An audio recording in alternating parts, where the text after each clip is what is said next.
Well, Senator Schumer, look, I've known you a really long time. Yes, My family loves you. I think of you as a very intellectually honest man. I really Thank do, you, even though Megan. we disagree on many things. You were a vocal critic of Trump's immigration policy of separating Yes. children from their families at the border, and you called it cruel, inhumane, and, quote, so unlike the America we have known. It happened under Obama, and kids are still being detained under President Biden, and his press secretary, Jen Psaki, yesterday admitted that they have to get their act together with their border policy. Why haven't you been as critical of President Biden as you were of President Trump? And for Republicans like me that are confused that this is still going on and there seems to be a different media narrative, can you bring me some clarity? Yes, and it's a good question, Megan. As always, you always ask good questions, even when we don't agree. Yes, thank you. Let me just say this. Joe Biden inherited a huge mess. Huge mess on immigration. And it's not going to be cleaned up in a month. He's only been in office, since January 20th, about 6 weeks, I guess it is. But he's different. His view of immigration is not like Donald Trump's, who was nasty, negative, horrible to immigrants. His view is more like your father's view and my view. Illegal immigration is wrong. I love Mexican people. I have a tremendous relationship. I also respect Mexico. I voted unlike most Democrats, and some of you won't like it. I voted for 700-mile fence. But let me tell you, we can build a fence 40 stories high. Unless it changes the dynamic in Mexico. I have a great love for Mexico. I have love for the Mexican people. I have thousands of Mexico people over the years. Mexicans have worked for me, and they are now thousands. They're fantastic people, great spirit. Illegal immigration is wrong, plain and simple. Until the American people are convinced that we will stop future flows of illegal immigration, we will make no progress on dealing with the millions of illegal immigrants who are here now and on rationalizing our system of legal immigration. Can you scare an employer in this country, whether he's an agricultural worker or a housewife, into not hiring an illegal because the punishment's so high that if you get caught, it's a huge embarrassment to your family, and you may just get hit with a fine that'll kill you? Yeah, absolutely, you can do that. And that's what we should do. Well, I think we should do that. Because you can't catch everybody. You can't. No, you can't. And the last part of this is that the Democratic position also recognized you got 11 million illegal aliens here. They have to have a way to earn their way into the deal. This is an amnesty. They're required to take 11 years' worth. They pay a fine. They got to learn to speak English. They got to pass I like tests. the English part. Yeah. His view is more like your father's view and my view.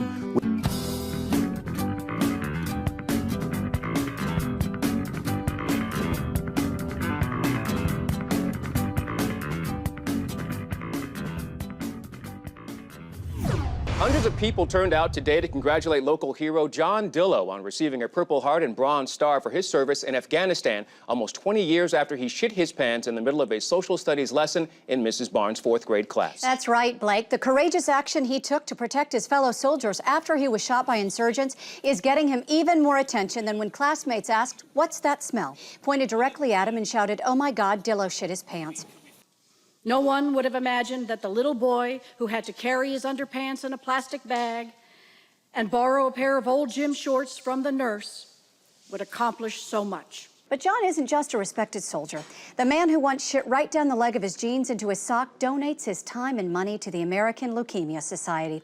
Oh, that Dillo's a great kid. He's the kind of guy I would want my daughter to marry if he could walk 10 feet without shitting his pants.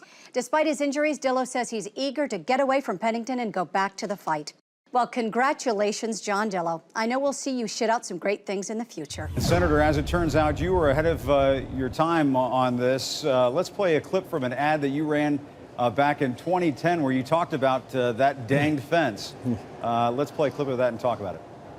Have we got the right plan? Plan's perfect. You bring troops, state, county, and local law enforcement together. And complete the dang fence. It'll work this time. Senator, you're one of us. And Senator, I know you love seeing that one again or hearing that one again. That's a great ad, isn't it? It is a good ad. Very effective, as it turns out.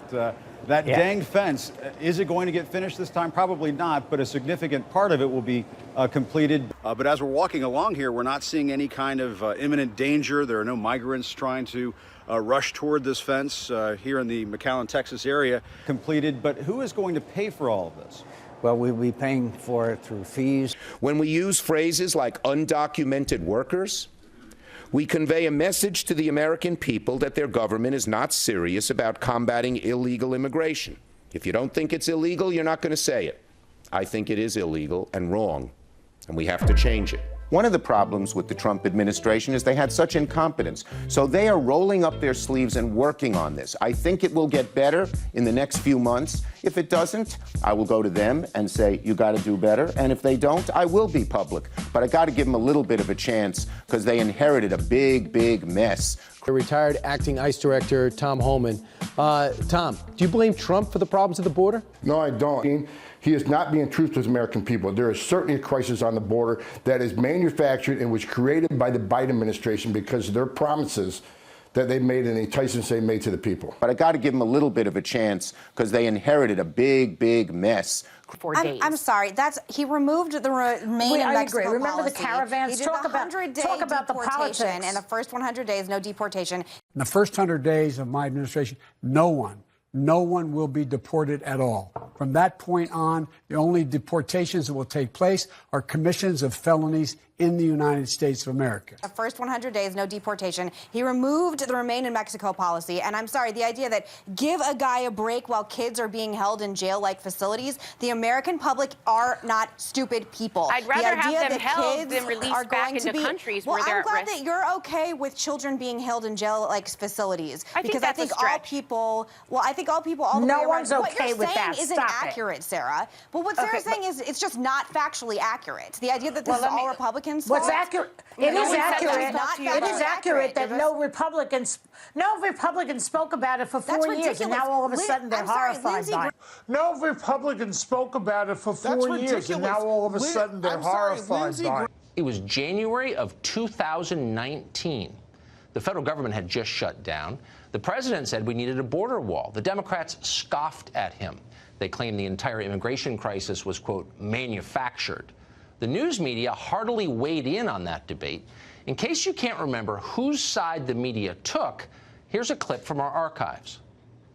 Folks, the president has manufactured one heck of a political crisis for himself. Donald Trump is manufacturing a national security crisis. You will hear them say is that this is a manufactured crisis. It's not a national security crisis. From Nancy Pelosi down to Debbie Wasserman Schultz or anybody else who will give him a dime for this project. Because so there's it's manufactured. It's a manufactured crisis for the president to get a political win. We have a president who will go on TV tonight and lie and lie and lie some more.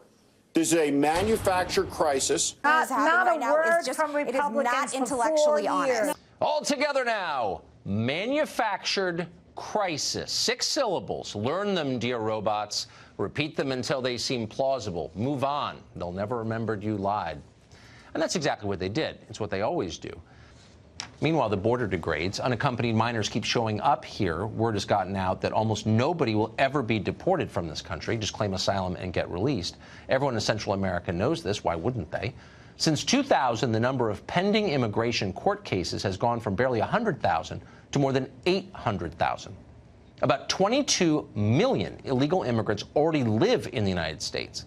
That's more people than the populations of 16 U.S. states combined. That is more than the entire New York City metropolitan area, just of people here illegally.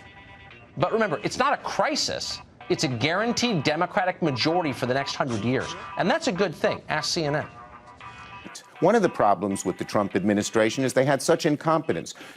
Fuck you too, you black dick licker.